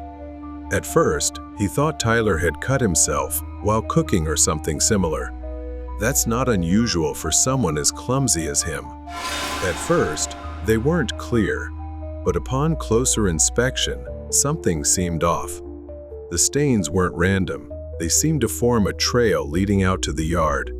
His brows furrowed in confusion, but he didn't react immediately. Tyler stood nearby, distant, as if lost in thought, staring blankly at the TV. As Rian knelt down to continue inspecting the faucet, something faintly glinted under the sink, catching his attention. It was a shiny keychain, stained with dried blood. Rian's hand trembled slightly as he picked it up, immediately recognizing it. It belonged to Diane, Tyler's mother, the one she always carried with her. Panic set in as he realized something was wrong. At that moment, Rian turned and saw Tyler, even though he'd heard him in the living room just seconds earlier, seemingly watching TV. His expression was blank, and he seemed unfocused. Why is there blood on this? What's going on? Tyler stayed silent, his gaze distant, as if calculating something. Before Rian could react, Tyler reached across the table and grabbed a kitchen knife. His movements were slow but deliberate. You're not allowed to leave. Tyler lunged at Rian with the knife. Instinctively, Rian stepped back but tripped over a chair, falling to the floor. Tyler raised the knife again, stepping forward with clumsy but determined strides. Rian raised his hands to defend himself, bracing for the worst. Tyler aimed for Rian's chest. Rian twisted on the ground, narrowly avoiding the blade. Tyler staggered, and that's when Rian noticed it. The keychain was still in his hand. Wait, Tyler, calm down. Rian shouted, but Tyler lunged again. In a desperate move, Rian stabbed Tyler's leg with the blood-stained keychain. Tyler screamed in pain, stumbling back as he looked down at his leg. Rian seized the opportunity to get up and run toward the back door. He stumbled into the giant snowman. The impact caused it to collapse, revealing a horrifying sight beneath, a pale, trembling hand. And then the fingers twitched. It was Diane. Help. She whispered weakly. She clung to his coat, her eyes filled with tears. I wanted him to be happy. Rian dragged Diane toward the patio, his arms trembling with the effort. Rian turned to see Tyler, now staggering and disoriented, looking toward them. His knees buckled, and he collapsed into the snow, sobbing uncontrollably. I just wanted to fix everything. The sound of sirens tore through the night as the police arrived. Tyler didn't resist as they surrounded him. He just sat there, his head in his hands, mumbling incoherently. The investigation revealed Tyler's mental breakdown. In a twisted effort to conceal his mother, He had hidden Diane inside the snowman. Tyler was sentenced to life in a mental institution, his mind damaged beyond repair. The snowman was something Rian could never forget, the desperation of Tyler and the suffering of Diane. In the freezing cold of winter, he could never look at a snowman the same way again. Nightmare neighbor. The old, tall apartment building stood under the dim glow of the streetlights. It was late, and most windows were dark. Rena was standing outside, staring up at the second floor. Her floor. She had lived here for a few months, and the place had always been quiet, until Arthur moved in next door. Rena's apartment was at the end of the hallway on the second floor, and taking out the trash usually only took a few minutes. But tonight, she felt as though someone was watching her. As she was about to turn the corner at the end of the hallway, he was there. Arthur was standing by his door, looking as though he had been waiting for her. He always found excuses to talk and stand uncomfortably close to Rena. She lowered her head, quickly murmured a greeting, and walked toward the stairs. This time, he said nothing. Goosebumps rose on Rena's skin. Something felt different tonight, making her more uneasy than before. Rena entered her apartment and quickly shut the door. She took a moment to calm herself, telling herself she was overreacting. She turned off the lights in the living room, planning to lie in bed and watch TV. It was late, and she was tired, but she wasn't ready to sleep yet. As she walked past the broom closet, she heard a faint sound, a soft rustling from inside. Her heart skipped a beat, and she froze, staring at the closet door. With trembling hands, she reached for the closet door handle. She hesitated. Then she pulled the door open. Arthur was in there, inside her storage closet. For a moment, time seemed to stop. He was just there, staring at her, unblinking, with a twisted smile on his face. He stepped forward, crawling out of the closet like a predator closing in on its prey. She gasped, stumbling backward, unable to believe what she was seeing. She ran into her bedroom, slamming the door shut. But she didn't have time to lock it. The door burst open, and Arthur was right there, his face wild and unhinged. She dashed toward the bathroom, the only place left to hide. She slammed the door shut just as Arthur reached the bedroom. Her hands fumbled with the lock. Rena's back pressed against the cold bathroom wall. Her breaths came in quick gasps as Arthur pounded on the door, trying to break through. The thin wooden door was the only thing separating her from the man who had been stalking her for weeks. His sickening grin etched deeply into her mind. Thankfully, she had her phone. She clutched it tightly, her fingers trembling as she spoke to the police. Her voice was barely a whisper, strangled by the fear gripping her. Arthur pounded on the door again, the wood splintering under the force. Rena knew it couldn't hold much longer. Suddenly, the pounding stopped. She held her breath, pressing her ear to the door, straining to hear any sound. She didn't know if he had left. Had he given up? Arthur stood outside the bathroom door, his eyes wild with anticipation. His patience had run out. His hand hovered over the doorknob. He knew she was cornered, with nowhere to escape. He slowly reached into his pocket and pulled out a small, gleaming knife. His fingers tightened around the handle. Nightmare neighbor. With a single powerful kick, the bathroom door splintered. The door burst open, and Arthur lunged inside, his eyes wide and feral. She backed away, nearly pressing herself against the wall. She screamed at him to stay away, but Arthur didn't stop. He lunged at her, grabbing her arm with a bruising grip. Rena struggled to pull away, but he was too strong. Pain shot down her spine as he twisted her wrist, pinning it against the wall. Her phone slipped from her grasp, falling to the floor. Arthur's face was only inches from hers as he hissed threats, blaming her for always ignoring him when they crossed paths in the hallway. Rena struggled, trying to break free, but he pulled her closer, squeezing tighter. His knife swiped through the air, grazing her arm. She gasped as a sharp pain tore through her skin, leaving her injured and bleeding. The sound of sirens pierced the night air, growing louder as the police rushed toward the apartment building. The flashing lights reflected on the window, like a beacon of hope in the stifling darkness. Inside, Rena's vision blurred with panic and pain. He shoved her against the wall again, laughing maniacally as he brought the knife closer to her neck. Her free hand flailed, fumbling along the counter by the sink and the shelves, searching for anything she could use to defend herself. She grabbed a glass soap bottle and, without thinking, smashed it against Arthur's head. The glass shattered, and he staggered backward, momentarily dazed. Arthur stumbled, and the knife slipped from his grip, falling to the floor. Rena didn't wait. She bolted for the door, clutching her bleeding arm. She fled the bathroom and into the living room, her mind screaming for escape. But Arthur wasn't far behind. Blood streamed down his face from where the glass bottle had struck him. Enraged, he grabbed the knife from the floor and charged toward her. The police stormed the apartment complex. They knew they had to act fast.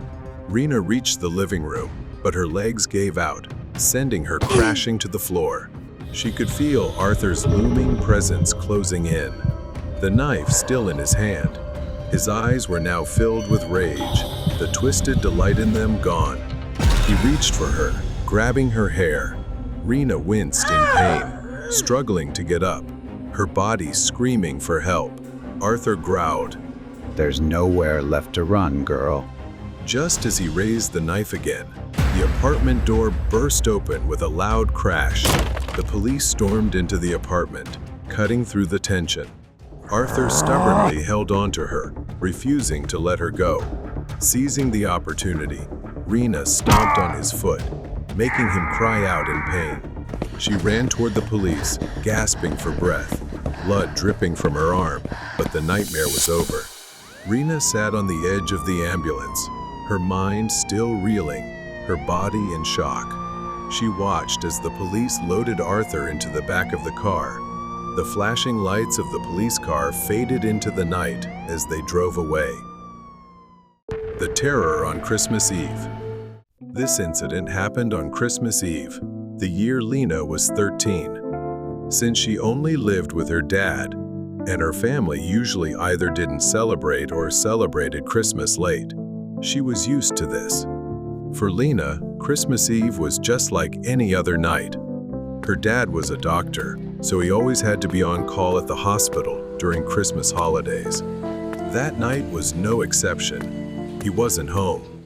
Lena was watching TV when she heard a knock at the door, so she went to see who it was. Her front door had a peephole, making it easy to see who was outside. A man stood outside wearing a Santa Claus suit, holding a bag and smiling, waving at Lena to open the door. But something about him seemed off. He didn't look neat at all. Lena approached the door, but didn't open it. She found it odd that someone dressed as Santa Claus would come to her house, of all the houses in the neighborhood. He said, Hey kid, it's me, Santa Claus. Let me in, and I'll show you. Maybe other kids would believe him, but Lena knew he wasn't real. Confused and skeptical, because this had never happened before, Lena refused to open the door. The man insisted, saying he had changed the rules this year to give gifts to kids in the neighborhood. But Lena didn't believe him. Instead, she remembered feeling angry while arguing with him. Lena told him she was calling the police. His smile disappeared, and after that, she didn't hear anything else. To be sure, Lena called the police to report him. Unfortunately, they probably didn't believe her and thought she was just an excited kid, hoping Santa Claus would visit. She only knew how to dial 911 and the house number, since it was the 90S and her dad didn't have a mobile phone yet. Lena could only hope the man wouldn't return. But a few minutes later, someone knocked again. When Lena checked, no one was there. She returned to the Christmas tree to continue decorating and wrapping gifts. as a surprise for her dad. Lena turned on the TV to watch Christmas specials, which made her feel less lonely. Suddenly, the power went out, leaving the house in darkness. Lena jumped in fright. Now, the only light in the house came from the battery-operated Christmas tree. Then she heard the back door creak open. From the doorway emerged a dark silhouette, slowly advancing. It was the figure of a man. Lena grabbed a flashlight from a nearby drawer and shone it towards the figure. The face revealed was his, the man from earlier, leaning close to her with a sinister grin. Here's your surprise gift, little one. He sneered. Lena screamed and ran toward the back door, but she couldn't outrun him. He grabbed her hand and yanked her back. Lena sobbed and screamed, begging for mercy, but he showed no remorse. He taped her mouth shut and began tying her up with rope. As her vision blurred, he stuffed her into a large sack he had brought with him and hoisted it over his shoulder. Lena's next-door neighbor, who was walking his dog, happened to see the man. His actions seemed suspicious. The neighbor remembered that Lena lived alone with her father, who was often away, and her father had occasionally asked him to check on her. He cautiously approached with his dog and asked, "What are you doing out here at this hour? Is everything okay?"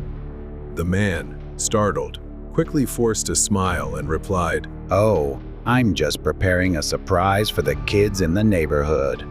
The man hurriedly hid the sack behind his back, stepping away as his eyes darted around.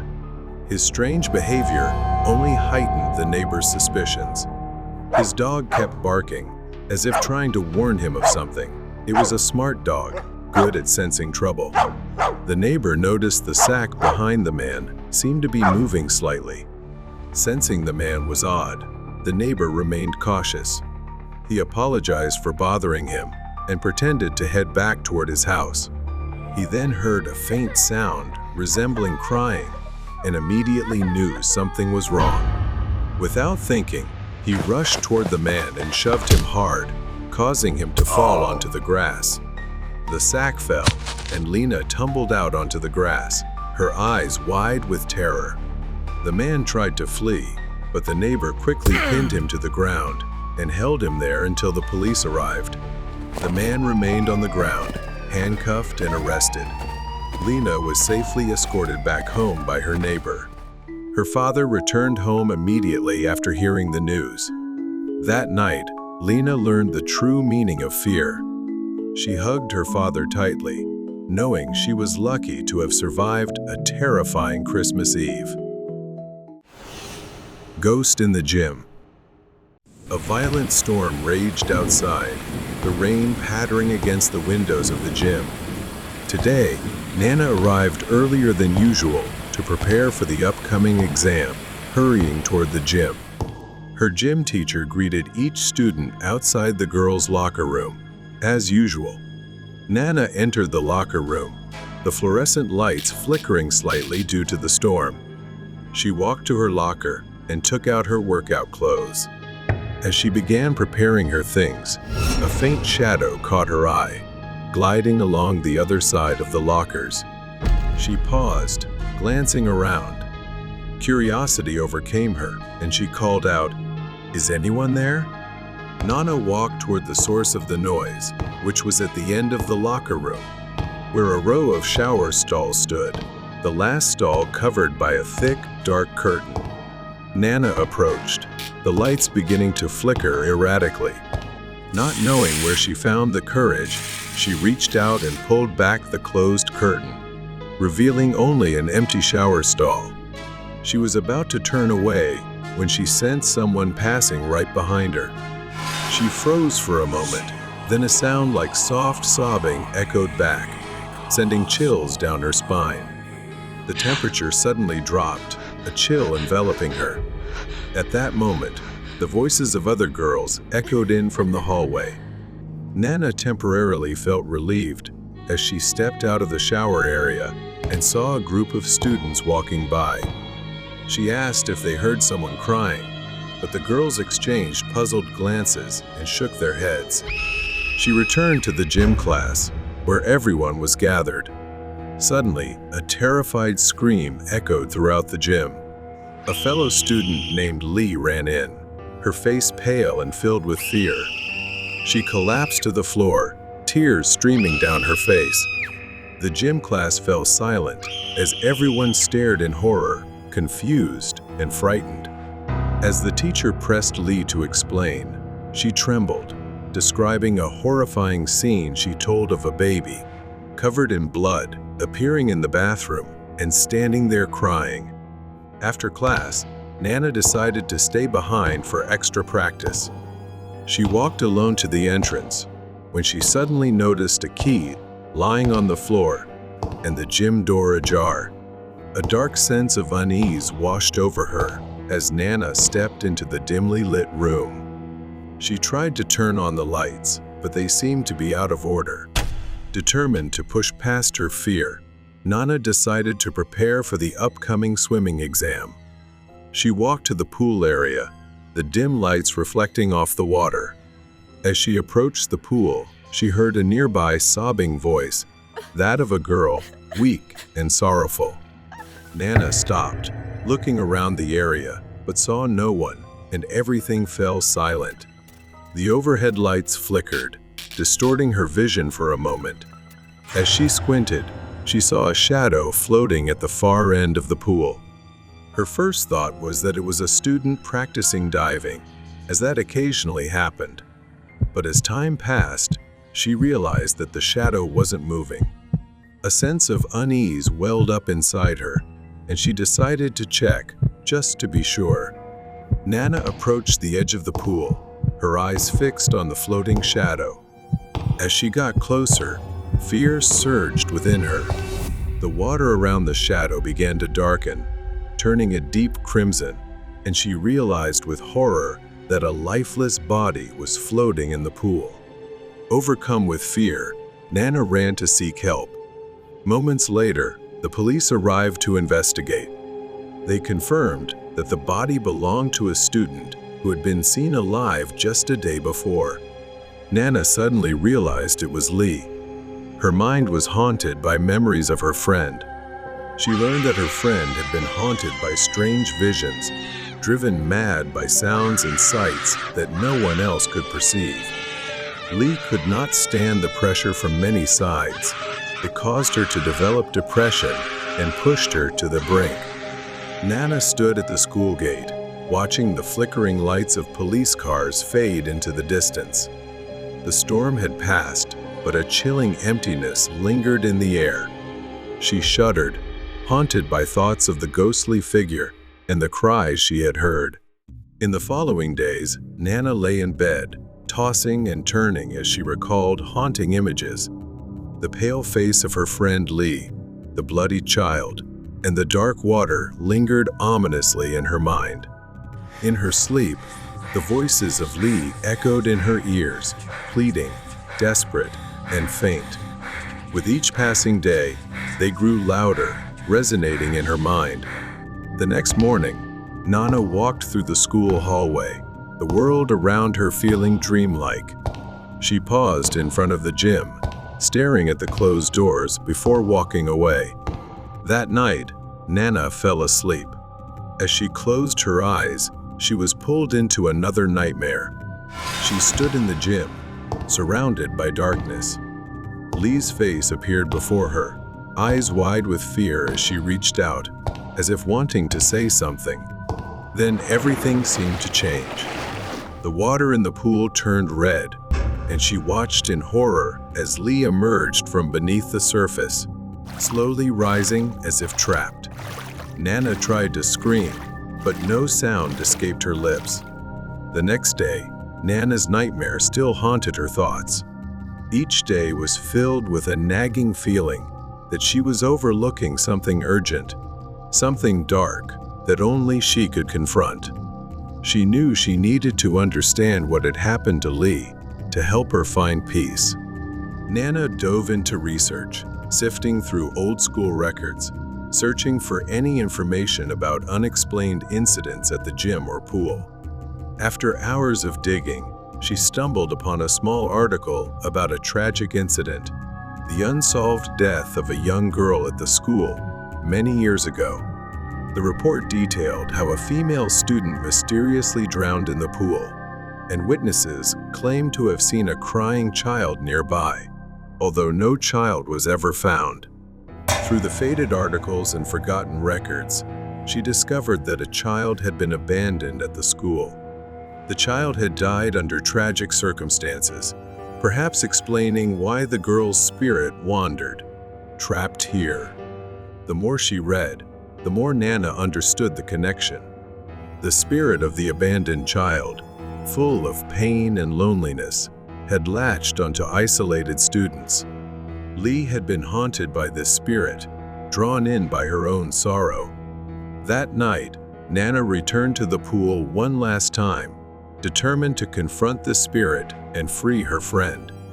The water's surface was unusually still, almost holding its breath. A figure slowly emerged from the darkness, the ghostly form of a child, her wet hair hanging in tangled strands around her pale, hollow face. The child's eyes were dark and empty, locking onto Nana with a sharp, calculating gaze, as if probing her intentions. Nana opened her mouth to speak, her voice trembling, but the child moved closer. Suddenly, the child's face twisted, her mouth stretching into a cruel smile. She reached out with her bony, skeletal hand, extending sharp fingers towards Nana like claws. Nana stepped back, fear rising in her stomach, but she held her ground. She could only follow her heart, her voice trembling as she said, "Please, I want to help you." To the child's spirit, the child's smile faded, her expression stiffening, as if she had heard these words before, words that ended in betrayal. The child's empty eyes narrowed, and she lunged forward, her hands clawing at Nana's throat. Nana stumbled back, but she stood her ground, raising her hands in a gesture of surrender. "I don't want to hurt you. I understand your pain." The child paused, her arms falling to her sides, confusion evident on her face. But then her expression twisted again, suspicion flickering across her features, as if she were battling memories of her own pain and betrayal. In desperation, Nana moved closer, her hand shaking but steady as she extended it. The child hesitated, her appearance wavering between anger and sadness, her expression softening as Nana's words seemed to touch something deep inside. For the first time, the child's expression softened into one of almost peacefulness, her anger dissipating as she released her grip, her form fading into a gentle light. After all, there was one more thing Nana had to do. In her dream, she remembered something that Lee had conveyed to her. Nana recalled being led by Lee to a forgotten corner of the locker room, where an old art portfolio lay hidden beneath a pile of sports equipment, covered in dust. When she was alive, whenever under pressure, Lee would paint vibrant children's paintings, cheerful expressions, and serene landscapes. Each painting was filled with warmth, completely contrasting the darkness that enveloped Lee in her final days. The following weekend, Nana went to the local orphanage, clutching the portfolio to her chest. She handed it to the director of the orphanage, explaining Lee's wishes. As she had promised, Nana had painted and written about their story to memorialize them, ensuring that no one would forget them. Nana returns to school. She reflects on her journey. The remaining echoes of the past have faded, replaced by a feeling of fulfillment. She has somehow helped bring peace to suffering souls. The Ghostly Tome. An old library stood at the edge of town, a structure with stone walls darkened by centuries of weather. Ivy covered the walls, and narrow arched windows allowed only the faintest. This was where Clara worked as the head librarian, a job she had cherished for over a decade. She always found solace in the silence, the smell of old books. But something had changed. Clara arrived early, and approached the heavy wooden door. As she unlocked it, a shiver came over her, a feeling she had been experiencing more often lately. She took it as the cold of the morning and went inside. The library was still and silent, as usual at this hour. Clara moved through the familiar aisles, her footsteps echoing softly. She followed her routine, checking book returns and organizing new arrivals. The building's silence was comforting, yet today it felt oppressive, almost watchful. She made her way to the basement, where the rare and old books were stored. It was her favorite part of the library, but for some reason, they were often not taken out for reading. The basement was the coldest part of the library, and as Clara descended the creaky wooden stairs, she felt a growing sense of unease. The basement was dimly lit, the only light coming from a few flickering bulbs hanging from the ceiling. Shadows danced across the walls, and the musty smell of old paper was stronger here. She was searching for a book that a researcher had requested from her library. As she searched, she heard a faint rustling sound behind her. She quickly turned around, but saw nothing. She told herself it was just a rat. Clara continued her search. Finally, she found the book she was looking for, an old leather-bound tome with faded gold lettering. As she pulled it from the shelf, she felt a sudden, icy breeze brush past her. The lights flickered, and she heard the rustling again, louder this time, as if something was moving through the stacks. Clara's hands trembled as she clutched the book to her chest. She decided it was time to leave the basement. As she turned to go, she caught a glimpse of something out of the corner of her eye. A shadow, darker than the others, passed between the bookshelves. She stiffened, her breath caught in her throat. A shadow that had the vague shape of a human being. The shadow stopped, forming a vaguely human-like shape that seemed to be looking straight at her, its head tilted unnaturally to one side. She stumbled up the stairs, nearly dropping the book in her haste. Panic struck. Clara struggled to find the flashlight, but her hands were shaking so much that she couldn't turn it on. The rustling sound grew louder, closer, until she felt it right next to her. Clara felt something cold and wet touch her arm, and she screamed. At that moment, she dropped the book, revealing pages filled with strange, unfamiliar symbols. Reluctantly took the book back, feeling an inexplicable pull to take it with me. In the darkness, as she brought the book upstairs, Clara could feel its presence. It seemed to seep into her mind, filling her with fear. As she neared the basement door slammed shut behind her with a deafening noise. The library above seemed unchanged, still and silent, but the claustrophobic feeling remained. Back in the main lobby, Clara sat at her desk, a mysterious book in front of her. She placed the book on the table and took a breath, then stared at it with both fear and curiosity. She started to wonder whether she should open it or not, but then she curiously opened it to examine the symbols, flipping through each page, brittle with age. The symbols seemed to shift and change, almost as if they were alive. She shook her head, blaming her imagination. And thinking she was being paranoid. Darkness filled the library. She suddenly read a passage out loud. Suddenly, the whispering became louder. The lights flickered violently, then went out completely. Clara's breathing became rapid. She tried to ignore it, closed the book immediately, and decided to put it back in its place. The library was silent and dark. Clara, she doesn't know if she's in her imagination, or if something is residing in this library, or if there are hidden secrets that she doesn't know yet. Morning light cast long shadows through narrow windows. Clara stood outside, hesitating to enter. She gathered her courage, took a deep breath, and stepped inside. Clara slowly walked toward her desk, her footsteps echoing in the empty space. As she passed by, she glimpsed the old book she had stored in the basement yesterday lying on her desk. Clara was horrified. She was certain she'd put it back on the shelf in the basement. Clara stared at the book, hesitated for a moment, then grabbed it, deciding to destroy it in hopes of freeing herself from this fear. She walked toward the old fireplace at the far end of the library, gripping the book tightly.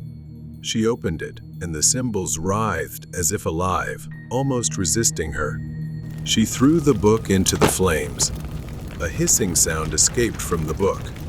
The fire abruptly went out, extinguished, leaving the book charred but still intact. Clara stared at the ancient book, desperate. She raised the book to throw it into the trash. But as she swung her arm, an invisible force pulled it from her hand. The book flew across the room, hovering mid-air. Then it started flying back, hurtling toward her with fierce speed. It slammed into her chest, knocking the wind out of her in pain. She gasped, stumbling backward, clutching her aching ribs. She held her breath, watching the book fall to the floor, its pages flapping wildly. Clara's hands trembled as she picked up the book again, and from the corner of her eye, she sensed someone standing and watching her. At that moment, everything seemed to go dark. Turning slowly, she found herself face to face with a shadowy figure from her nightmares. She lifted her phone flashlight to see. The figure moved slowly into the faint light, revealing the distorted, grotesque shape of a woman. Her skin was pale, stretched tightly over sharp, angular bones. Her face was gaunt, with only skeletal features. Her mouth twisted into a crooked smile, revealing jagged, decayed teeth. Her eyes were black, hollow, and lifeless. Clara stumbled backward, her flashlight slipping from her hand. The grotesque woman moved closer, her jerky movements almost puppet-like. Then, in the blink of an eye, it lunged toward her, its twisted, skeletal hand stretching out, distorting as it reached for her. Its claw-like fingers scratched across Clara's face, as if devouring a meal. Clara raised the book defensively, trying to fend it off, but the spirit lunged at her again. With its unnaturally elongated arm, it grabbed her shoulder once again, pulling her closer. Pain tore through her, as if her skin was being ripped apart. She tried to scream, but no sound escaped. The woman's face came closer, her distorted smile stretching impossibly wide, revealing layers of rotting flesh inside her mouth. She stared into the ghost's endless, empty black eyes. The book slipped from her hand. The book's pages began to flip wildly, symbols blazing with dark energy, as if absorbing the terror flooding the room. In a final attempt to escape, Clara crawled backward, away from it, but it floated after her, laughing loudly, piercingly. Clara's vision dimmed as her strength drained away, her body paralyzed, her mind succumbing to the encroaching darkness. The library stood eerily silent, pale light cast on the dark stone walls. Villagers gathered, whispering to each other as they noticed Clara's absence. The library doors remained shut, and though a few dared to peer through the windows, they saw only empty, silent rooms with no sign of Clara. The whispers lingered, awaiting the next unfortunate soul to uncover the library's secrets. Late shift and creepy encounter. It is now 9:30 p.m., and I am still here, stuck in the dim light of the computer screen, the only source of light in a dark, empty office. I glance at the clock, sighing in frustration. I have worked here as a software engineer for 2 years, and nights like these have become all too familiar. I hope to leave soon, but I am still waiting for one last file. I push back from my desk, rubbing my tired eyes. The building is silent, too silent. I stand up, deciding to grab a cup of coffee from the cafeteria to stay awake. As I walk through the open office space, I enjoy the quiet, a calm after the daily chaos of the workday. The sound of the coffee maker buzzing is a small comfort as I pour myself a cup. An idea sparks in my mind, and with a mischievous smile, I head to the security room. After working long hours, I have a master key card that opens every door in the building. I swipe the card and step inside, greeted by a wall of screens, each showing a different part of the building. I sit down, curious, and start scrolling through the camera feeds. It's strange to see the empty squares, the vacant hallways making the passage of time more intriguing.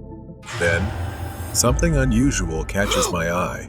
The elevator doors on the ground floor open, and a woman in a green dress steps out. I have never seen her before, and I am sure she doesn't work here. I track them on the camera, watching as they hold hands walking down the hallway. I lean back in my chair, stunned. Mr. Newman, my boss who left early for a celebration, has returned here in the middle of the night with another woman. I switch to other camera feeds, waiting for them to leave, and I return to his office feed feeling something is off about their expressions. I have a bad feeling. The door opens, and the woman rushes out, clearly upset. Mr. Newman follows, trying to reassure her. After a tense exchange, they head towards the cafeteria. I quickly switch to the cafeteria camera, and sure enough, they enter, sitting at a table. Mr. Newman stands up and sneaks into the kitchen area, leaving her alone. I switch to the kitchen feed, and what I see chills my blood. He is holding a knife, his expression tense, eyes searching for something. My mind races, and before I know it, I rush to the cafeteria. I approach the woman from behind, placing a hand over her mouth before she can scream. "I'm here to help," I whisper. "You need to leave. He's going to hurt you." She looks at me, confused yet scared, and nods. We turn to leave, but Mr. Newman appears in the doorway, blocking our exit, knife firmly in hand. He sneers, asking where we think we're going. I step forward, trying to shield her. He laughs, a cruel sound echoing down the hallway mockingly, saying that if so, he'll make sure we both disappear. I feel the woman beside me tense up, his expression shifting as his eyes narrow when he lunges forward, the knife aimed directly at me.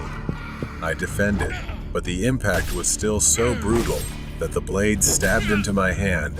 The pain seemed to painfully spread throughout my body. I staggered back, gritting my teeth against the intense pain of his madness. He starts shifting his focus to her, cornering her against the wall, and he begins to wildly raise the knife in anger. Desperation drives me, and I grab a nearby chair, swinging it with the last of my strength. The heavy metal frame strikes his head, causing him to stagger back. Blood flows from the cut on his forehead as he crashes to the floor, dazed for a moment. The woman screams, but she quickly pulls out her phone, her hand shaking as she calls the police. I fell against the wall, clutching my arms, my vision blurring as I struggled to stay conscious. He hisses, wiping blood from his face, saying that what I've caused will have consequences because I've ruined all his plans. He tries to stand up, but he staggers, his breathing becoming rapid and angry. The woman steps back, her voice trembling as she speaks into the phone, reporting our location. She stares down at him, a mix of fear and anger on her face. He looks up, eyes wild, and lunges toward her, but I try to grab his ankle, pulling him down. I strain to pull painfully. I shout, my voice hoarse, "Enough! It's over. You won't get away with this." The sound of approaching sirens fills the air, their wails piercing the silence. The police are on their way.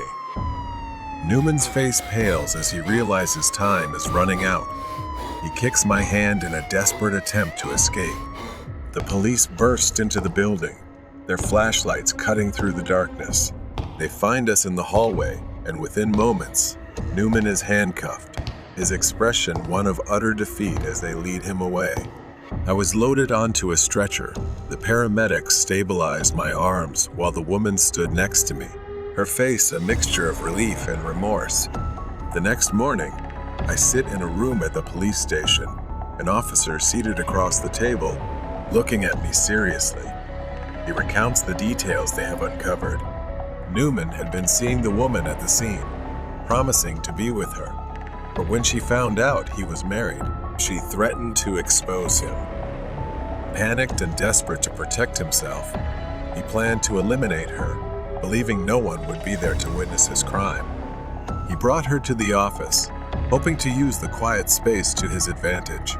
What he didn't anticipate was my presence, my late-night habits, and my caution leading me to the security room. The officer continues to explain that Newman's wife filed for divorce, her anger and disgust evident when she learned the truth. The woman, unaware of his marital status until that night, expresses deep remorse, shaken that she almost lost her life. I lay on the hospital bed, my hand bandaged. The events of that night replayed in my mind, each moment vivid and unsettling. I stumbled upon a dark secret, and in doing so, I saved a life, narrowly escaping death. I know that night will haunt me for a long time, a reminder of how easily darkness can hide behind familiar faces. But as I prepare to leave the hospital, I feel a renewed sense of purpose, a reminder that sometimes, even in the quietest corners of life, we can find ourselves amidst the unimaginable.